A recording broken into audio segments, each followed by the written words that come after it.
And imagine taking on a boarder in your own home only to suspect he was a killer. For author Pat Brown, that's how she got her start as a criminal profiler. She's here to share tips on how to stay safe and tell us about her new book, The Profiler, My Life Hunting Serial Killers and Psychopaths. So I have to say, what's a lovely lady like yourself doing hunting serial killers? Tell us about the boarder, because you were, this really got me as a mom. You and your husband living in Maryland, trying to find a way to make ends meet. Right. You wanted to be a stay-at-home mom, so you took in a boarder, and then a lot of things happened. Tell us about it. Well, most of my boarders were great up until that point. I was a homeschooling mom. No background in profiling? Absolutely none. I had a liberal arts degree, was enjoying raising my children. I baked bread, made cookies, and really the homebody. And then I started studying medical sign language interpreting, so I did start doing that. But we didn't make enough money in this day and age to stay home, so we rented out rooms to international students. So we had a lot of people from China and from Iran and all kinds of places. Great experience. Wonderful, and they were all grad students and very quiet. And then we were adopting our third child, and he was 6 years old, and the foster care system said he couldn't come to our house unless everybody was fingerprinted. So it's very hard to say, oh, you're coming in from China. Do you mind going down to the police station? You know, I'm like, no. Yeah. So we suddenly had no renters, and we lost a huge amount of income. So my friend calls me up. She says, Pat, I just hired this guy at my place of employment, so I've seen all his work record. He's very personable, very nice, doesn't drink, doesn't smoke, doesn't do drugs, and I'm dating him. And he wants to come closer to where we live, go to the church. So it sounded, okay. Long story short, so we can get to the book, though. Right. But so he moved in, and he was okay, and he was a little weird, but okay, so I'm not going to judge him. 4 weeks later, my friend broke up with him because she thought he was really weird. And she lived at one end of a bike path, and I lived at the other. And he walked home that night, and a woman was murdered right in the middle. She was raped and brutally murdered. And the next day I asked him if he was on the path, and he said yes. And he actually said he was there exactly the same time the girl got murdered. So again, long story, so we can talk about the book. Yeah. You go about doing your own investigation. You go to the police. You say, I think it's my boarder who killed this woman. Well, they wrote you off as a little housewife. Not exactly. Okay. I didn't say I think it's him. I said, this is a very good this is a person you should be worth looking investigating. At. Worth investigating. He was on the path. He threw away his clothing right afterwards that was wet from the, he was in the stream. So take a look at him. He's very, very peculiar. But they wrote you off. They wrote me off. 6 years later. 6 years later, I got it reopened. The new investigator said, what the heck went wrong here? Brought the guy in, failed his polygraph. They said, they think this is the guy, and then they couldn't get the DNA. So he did it. So how did that? No. They couldn't get the DNA, so there's no proof that he did it. He now lives out free in society, lives about a mile away from me. We're on to you, buddy. But we don't know that he did it. We don't know. We don't know. I just wanted him. We're just on to you. And I just wanted them to look at it. Okay, so that sparked in you a passion for it did. this whole field. So then what happened? I found out there were all these dead women everywhere. I started looking around my town. I'm like, that didn't get solved, that didn't get solved, that didn't get solved. And I'm like, what's going on? Okay, but most moms, at least me,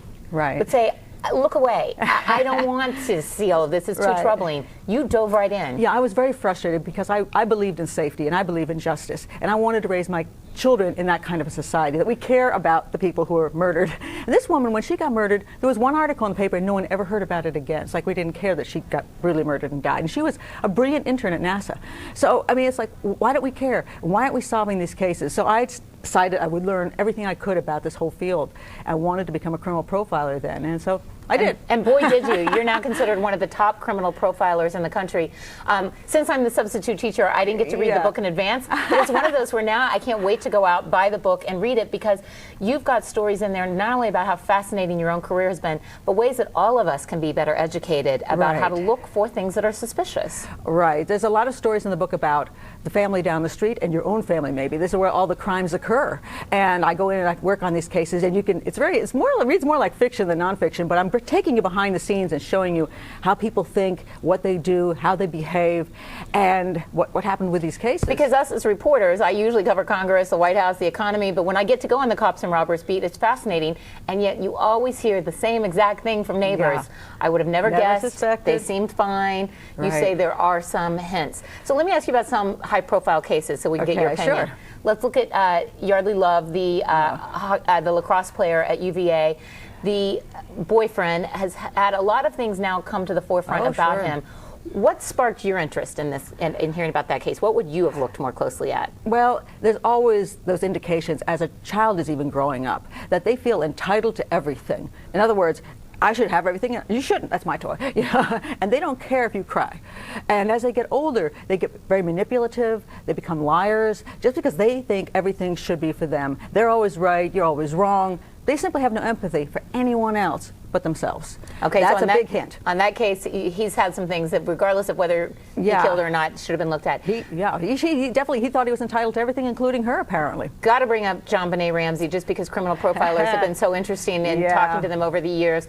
Who do you think still deserves more scrutiny in that case? I stand with the fact that there's no evidence there was an intruder in that house, that the Ramsey's behavior is extraordinarily odd, and that long 3-page very weird note is not the type of note anybody leaves except for somebody trying to cover up a crime. So I'm saying stay right back at square one and keep looking. My completely unprofessional assessment is square with yours. So let's go for 3 out of 3, see if we all agree on this. Chandra Levy, took a long time for the police to finally come around to the person who's now in jail, who had been attacking other women in Rock Creek Park. What sparks your interest about that case? Did you ever suspect Gary Condit? Yes. Gary Condit's behaviors also were strange. Where Chandra's body was left was really not where she should have been walking. It was more a place where you pull off and dump a body. I'm not entirely impressed with this suspect. Could it have happened? Yes, because if you're crawling around the park and you are attacking women, it could have been him. But it doesn't make a whole lot of sense. I don't see any evidence. So I'm waiting for that prosecution to come up with something rather than I just want to close this case and he's a creepy dude, so let's nail it on him. So I'm hoping we'll get a jury that really sits there and says, show me the evidence. He's a bad guy, but is he the bad guy that killed Chandra Levy? Fascinating. You're a fascinating woman. The book is full, I'm told, by our great producers, of stories about some really gruesome things you had to work with and some really fascinating things. So yeah, I guess you could say that, yeah. A good read for all of us. I can't wait to go read it. Thanks so much for sharing it with us. Glad to be here.